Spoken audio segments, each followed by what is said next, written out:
So, rebel ko pa lang kung anong klaseng, ano ini, anong klaseng apron. Iyo di ang apron, oh. Hali sa Laberose. Dahil ko aram ko tama pronunciation ko. Oh. Mala kita kanita, grabe ang tipsy kang pag-ubak ning ano, pag-ubak ning patatas.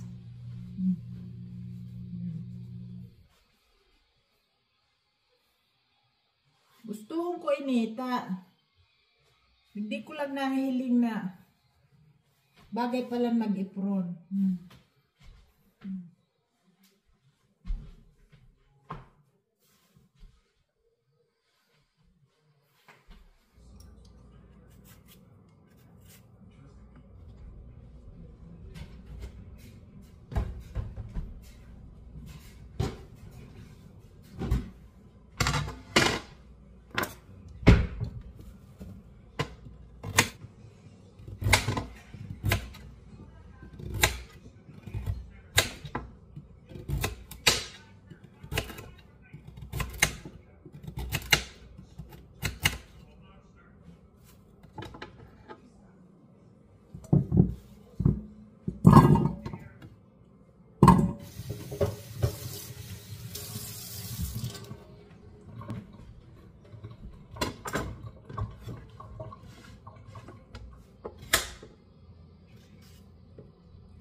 Mas mabilis pang balatan pag gamit tong ano kaysa peeler. Hindi ako masyadong marunong gumamit ng peeler. So, ito yung ginagamit ko. Kasi mas mabilis.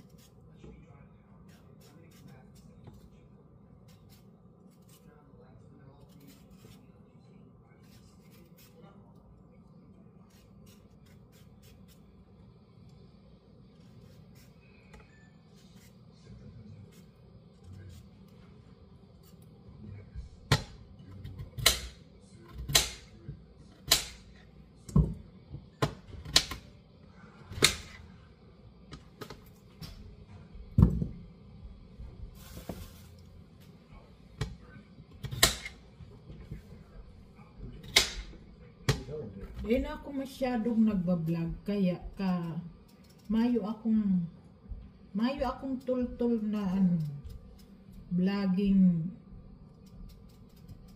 gagamiton sa pagbablog ning ano. Tultol na tripod. Si tripod kong duwa, raot na. Masakito na para kapot cellphone sana na mayong tripod na ano. Pagbablog. Kaya dahil na ako nakaka-upload. Kung ano na lang ang piga-upload ko. Minsan mostly short video.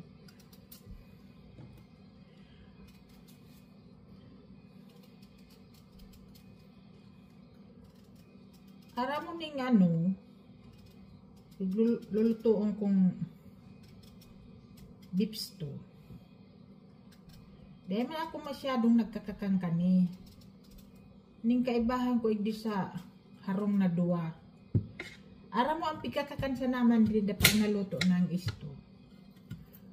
Ang sabaw, saka ang patatas.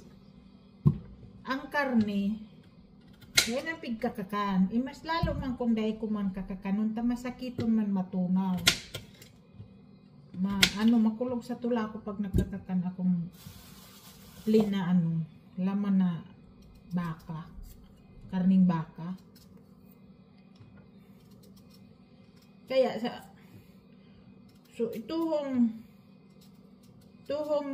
pig ano ko, pigluto kong inot na bago ako nagbakal ining mga ricados kang isto. Inot ko ng garagaga si luto. So pigluto si karning baka para maglumoy na pag pigsahog ko na ang mga ricados.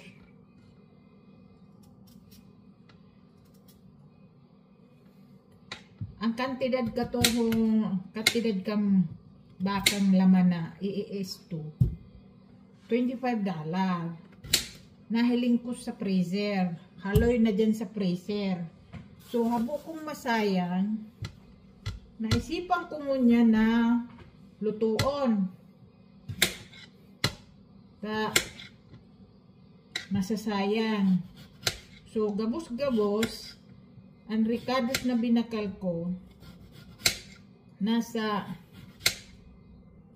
$40. So, plus si nyaon dyan sa freezer na karning bakang frozen na gagamiton ko ngunyan. May presyong $25. So, almost 25 plus 39, almost $100. Tapos, pag naluto na, dahil magkakakanon ang karne kaning kaibahan kung inisaharong na duwa. Ang kakakanon lang, patatas, sa kasabaw. Dahil manindag kakakanon ng ibang ricados. Duwa sana ang makakan. Ang kantidad masang gatos. Pag dahil naubos sa duwang aldaw, kan duwang ining kaibahan kung makakan di sa harong.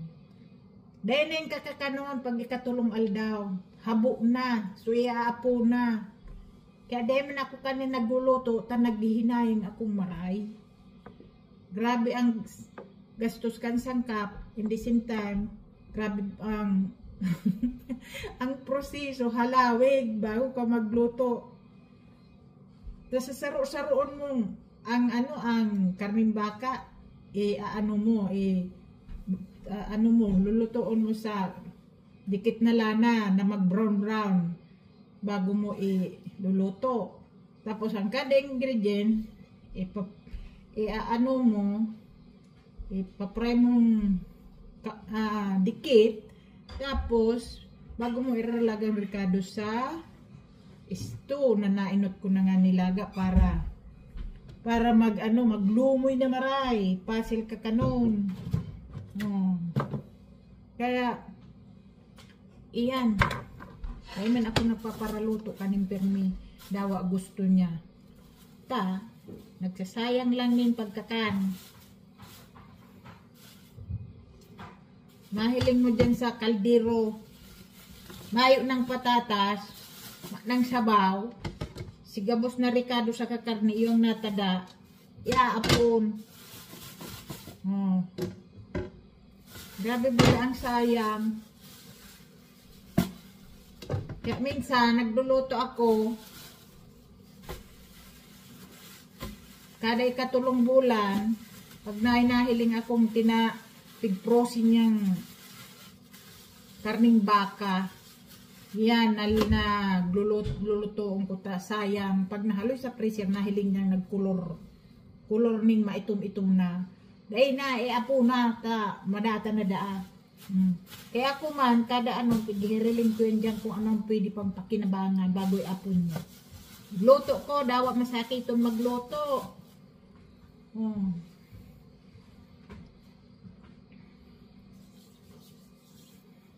Ang gigibong ko kani, kada ricados, ipapray na maluto sa counting olive oil bago ilagay dito sa kaldero lahat ng ricados. Sorry to. Bailihan daw muna. Hanggang masira ang luto.